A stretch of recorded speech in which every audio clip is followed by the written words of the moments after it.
All right, now that the DCU is in the hands of James Gunn, I can't wait to see what he does for the future of the DCU, and especially the Peacemaker finale. Hit 'em with the chopper, that's the rat trap. Find 'em in that trash bag. I mean, all right, okay, not many people like it, but it's a finale. He's gonna go all out, right? Find 'em in that trash. All right, fine. Okay, I didn't like that either. That was a lot of wasted time for a 1 hour episode. But hey, it's the finale, all right? So let's just take it with a grain of salt. Since it's the final episode of the show entirely, it's probably just gonna have a happy ending, right? You snitching, you deserve to die. Bloody murder. Hating on another nigga cause his trap's working. Okay, I get it. Not everyone enjoyed the finale of Peacemaker, which is fine, because I also didn't really like it to the fullest extent. I mean, I expected a bit more coming from a finale, especially knowing that that was the final season of Peacemaker, the show. I was not expecting them to leave it at a freaking cliffhanger, so that sucked. But I will tell you this, I was not happy with the way it ended, but I was satisfied. Now, with recent interviews and the way James Gunn was promoting the finale, I think a lot of people expected there to be a shit ton of cameos, probably Blue Beetle, or the Green Lantern, or maybe like a teaser for the Man of Tomorrow, which realistically, a teaser for the Man of Tomorrow? Bro, Superman just came out like 3 months ago. But yeah, as it being a season finale, especially for the show, I understand where people might have expected a giant, big, cool action scene filled with mindless action and a needle drop by Foxy Shazam. But instead we got like 3 flashbacks and 2 concerts. So now let me just give y'all my 2 cents on this, all right? Let's start with the bad. First of all, the intro. This was unnecessary. Literally, we had no reason to have seen this flashback because the entire thing was a whole load of nothing. Throughout the entire season, we know how important that night on the boat was. It's been literally talked about since the first episode and continuously over the entire season. What happened the other night or something? On the boat? Chris and Hardcore. Chris and Hardcore? Why don't you tell me how you feel? What? About what happened on the boat. Oh my God. Did it mean something? What? The boat. Like, as an audience, we understand the significance of that night because of how many times it's been brought up. Oh my goodness. I just saw no reason why we needed to see 2 flashbacks of what happened because we already know that the entire thing, like, we know what happened. They kissed. All right? Like, we can imagine it already. And I know I'm one of those people who say show rather than tell, but given how many freaking times we've been told about this, I don't think that was necessary to show. Like, this dude Chris brought up this boat thing so many times, I started to side with Amelia on this issue because, bro, please stop bringing it up. She already, like, okay, let me just put myself in Chris Peacemaker shoes for a minute. Honestly, I understand how it feels to not get closure, and I get it. I understand why he brings it up many times. Through a realistic point of view, yeah, a person like Chris, you know, if a girl kissed you on a boat, I mean, there was reasonings because like they were drunk and stuff, but like if that shit happened and the girl, like Chris straight up asked her like, did it mean anything? And she just could not give him an answer. So I understand where he came from and why he always brings it up. He needed closure, which Amelia was not capable of giving. But at the same time, this flashback was unnecessary. Like, we knew the significance of this because of how many times it's been said throughout the entire season. Like, we know. All right. Number 2. G-Eazy. No, I'm kidding. Fuck this guy, man. Like, honestly, screw this dude. I don't know why they chose to go with this direction for his character, given that he was already kinda likable, heavy on the kinda though, in Creature Commandos and parts of Superman where he opposes Lex Luthor's plans. Big Blue stopped the war. Naive maybe, but well-intentioned. Well, I don't know the intentions of And now he's working with his team that somewhat fulfills Lex Luthor's plans too? with the Kryptonian running wild. So we're gonna lock up all metahumans now. Look, other metahumans aren't going off half-cocked. And we're talking just metahumans, right?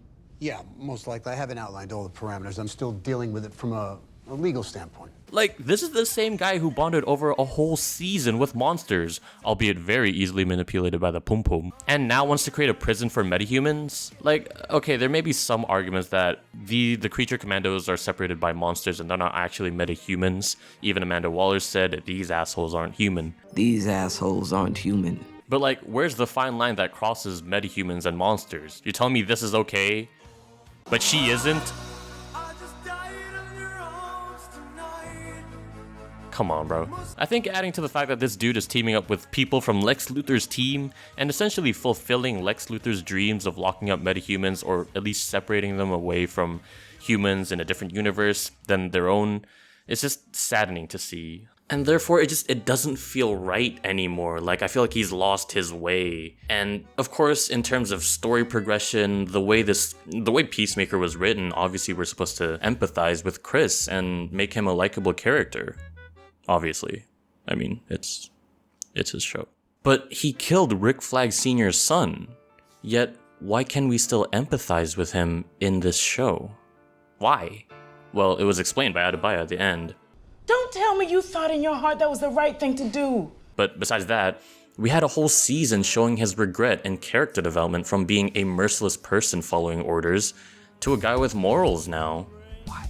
I mean, even at the very end where he exiled himself, he feels that regret and remorse. And we get to see that he doesn't like who he is, even after he did so many great things. Okay, maybe not great things, but like, after being a hero, he saved the world from the fucking butterflies.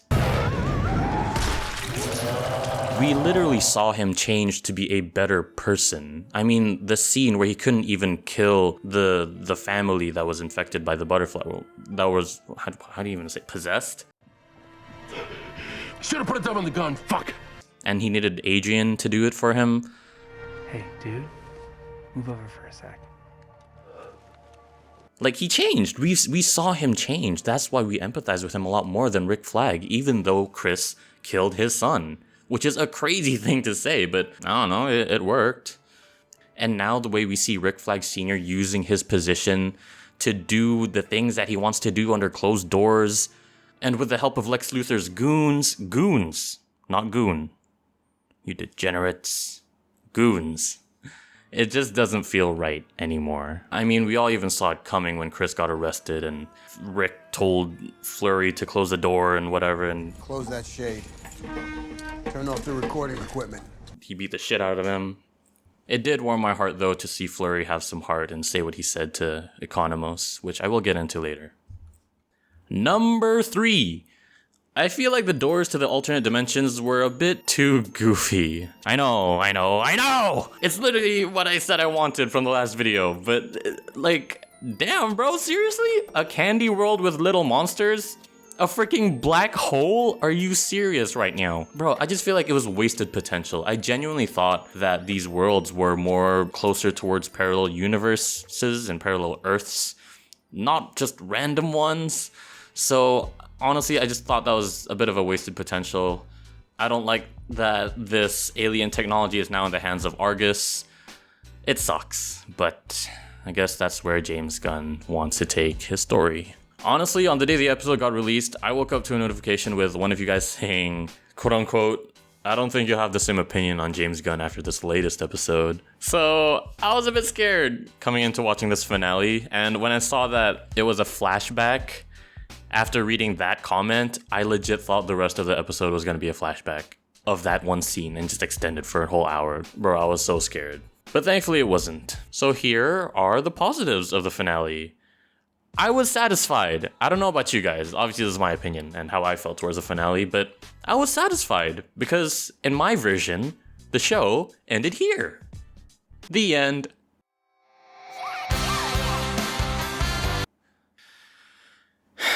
Listen, I'm not even gonna start about this cliffhanger because what the actual fuck? I saw some TikTok saying that this cliffhanger is supposed to lead up to Man of Tomorrow. And if so, are you freaking kidding me? You had to put that at the end of the Peacemaker Oh my gosh. Why? It's the end of a show. Why must you end it on a cliffhanger? I simply just do not agree with the decision of doing that. In fact, I saw the podcast, the podcast they do after every episode releases, and in the draft, the episode was supposed to end there when Checkmate was formed. And we see Checkmate making the world better, and we look up and we see Eagly, who last we saw hiding in a corner, flying happily around the sky. Okay, the first draft ended there. What? Wow. Wild. And I'm not even joking, that would have been a perfect ending to a season. Not even just a season, a show. Yet they decided to end it on a cliffhanger? With no more future seasons, by the way. What the fuck? Nah, bro, I'm not looking at the bigger picture. I wanted this shit to end. I knew, I heard that Peacemaker Season 3 is not gonna happen. This is gonna be the finale of the show. So they left it on a clip. Bro, that makes no sense, man. My bad, I got distracted. There are actually good things that I liked about this finale. Well, let's start with number 1. First of all, I like that they tied up some loose ends and gave us closure on the things they left untied. For example, Adebayo ended it with her wife, so she can finally do what she feels like she was meant to do, and created Checkmate with her friends. Chris Smith, Peacemaker, got his long-awaited closure from Amelia Harcourt, and they finally got together. And finally, we got to see Adrian use all that money! Alright, that's not closure, but it was cool to see. And also, is Economos gonna get it with Sacha Bardot? Because if they are, damn. Your boyfriend's a dickhead. He's not my boyfriend. He's not your boyfriend? So yeah, getting the closure at the end of a show is definitely something great. Unfortunately, we just got left with a freaking cliffhanger. That was crazy. That was stupid, bro. That was crazy. Anyway, number 2. I absolutely loved that we finally got to see the lovable characters on the opposing team of the season become a part of the main group of characters and join their team in Checkmate. I loved that. I loved it so much. I really like the needle drop of Foxy Shazam's Oh Lord. I kind of expected it, I just didn't know what they were going to do with it.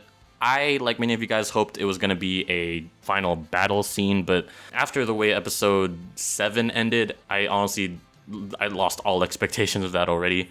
So it was nice to see that, the team was celebrating the creation of Checkmate with that playing in the background, as well as Chris getting it with Amelia Harcourt. It was very satisfying, and I really liked it. I couldn't help but, smile throughout the entire time the song was playing, and having them cameo, I think it was actually really good. And I'm not just saying this, there's no psych, no, I actually genuinely think it was really good. I found it satisfying, and I liked it. It was a happy ending. I just love the way this scene came together and how the new group is forming together. We get to see the old and new character become teammates, and for the greater good. I love it. I love it. All right, now finally, number 3. Now, this isn't specific to the finale, but it was something that happened throughout the entire season that made the finale a lot more satisfying, and that was the character development of these 3 characters: Sacha Bardot, Judo Master, and of course, my guy, Langston Fleury. When we first met Langston Fleury, at face value, he did come off as a bit of a interesting guy, to say the least. I mean, bro, some of the things that he says... Well, I'm sorry. Pokemon's grammar is not my bag, man. When you were learning that, I had 2 hot bitches sucking my dick. Wow, that's interesting. He is a funny character, I can't lie, but behind all that talk, there are several scenes that show that he does care for his team and the people around him. Unlike this guy. I mean, for example, he assures his team gets out of the house when Eagly attacks at that one time. Hang in there, titties. You're gonna be okay. He clearly showed concern over what Rick Flag was gonna do to Chris after Rick told him to close the door. And honestly, it warmed my heart after hearing him say, "It's good you did that." After Economos booked Peacemaker, and I'm gonna be straight up, I did not know if he was being for real at that point, because before that, we only saw him crash out or say some absurd things, and for him to be so timid and calm saying that, I didn't take it seriously the first time. I thought he was joking, but he was very serious and he was concerned, and that was really, I liked that. That was really nice. It's very interesting to see that his character can just say the most bombastic things, but also have a heart. And, there are times when he is serious about it. And I'm glad they didn't, make a joke out of these things. It was a very well-written character, I'd say. Fuck!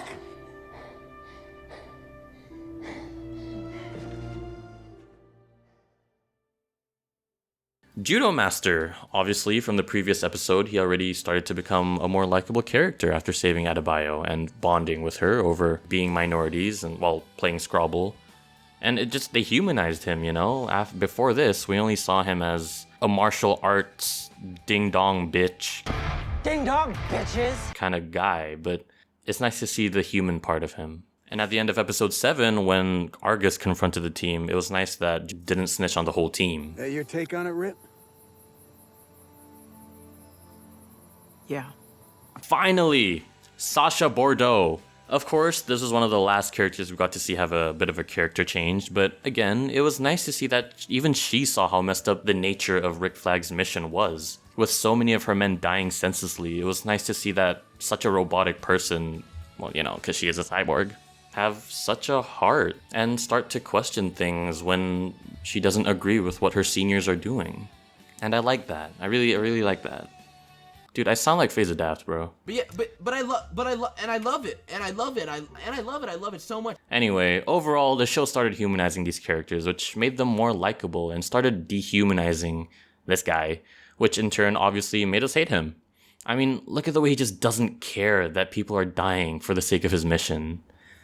Alright, so my take on the finale of Peacemaker, the show, not just the season, is that, and the future of DC obviously, is that I just hope James Gunn doesn't go down the same route Taika Waititi went down, you know, with such a successful movie like Thor Ragnarok. We all knew his ego got the best of him and kind of created a really, I will say, terrible movie. Thor Love and Thunder was really terrible. I can't lie, it was so bad. Jane? Like, the cliffhanger on the ending of the Peacemaker show is literally what's causing the detriment to the Marvel Cinematic Universe, the way they leave too many loose ends untied. I know that this Salvation Place is a very big part of the future of the DCU, but at the same time, I feel like at the end of very big projects, and, you know, this being at the end of a show, I think it's better to just leave it with a happy ending, because Argus holding the technology, the interdimensional technology, is already a loose end. So having a scene that shows us Peacemaker get thrown into Salvation, in my opinion, was just really unnecessary. Like, Rick Flag got his cake and ate it too. Is that how the quote goes? Anyway, overall, the finale of Peacemaker, in my opinion, was satisfying up to this point. I just pretend like this scene doesn't exist. I'm not particularly mad that they didn't show a mindless action scene at the finale like they did in the first season. I think it's fine with what they did here. It's just that that ending, that cliffhanger, was not necessary in my humblest opinion. And the way that they just I don't know what they're gonna do with Rick Flag, right? Because he was already likable to an extent in Creature Commandos, so to have him team up with Lex Luthor's team and be supportive of Lex Luthor's motives, I don't know how this DCU is gonna play out. Now, I don't want to make bold claims like I did before, so let's just see how this DCU is gonna play out. I think the next thing that's gonna come out is Lanterns, if I'm not mistaken, so let's see where that goes. Now, was this season perfect? Obviously not. Did the finale make up for it? No. But it was satisfying at its best moments, I will say that. Where I believe the season falls flat is just simply due to the pacing of the show. There was a lot of side plots and just insignificant filler, in my opinion.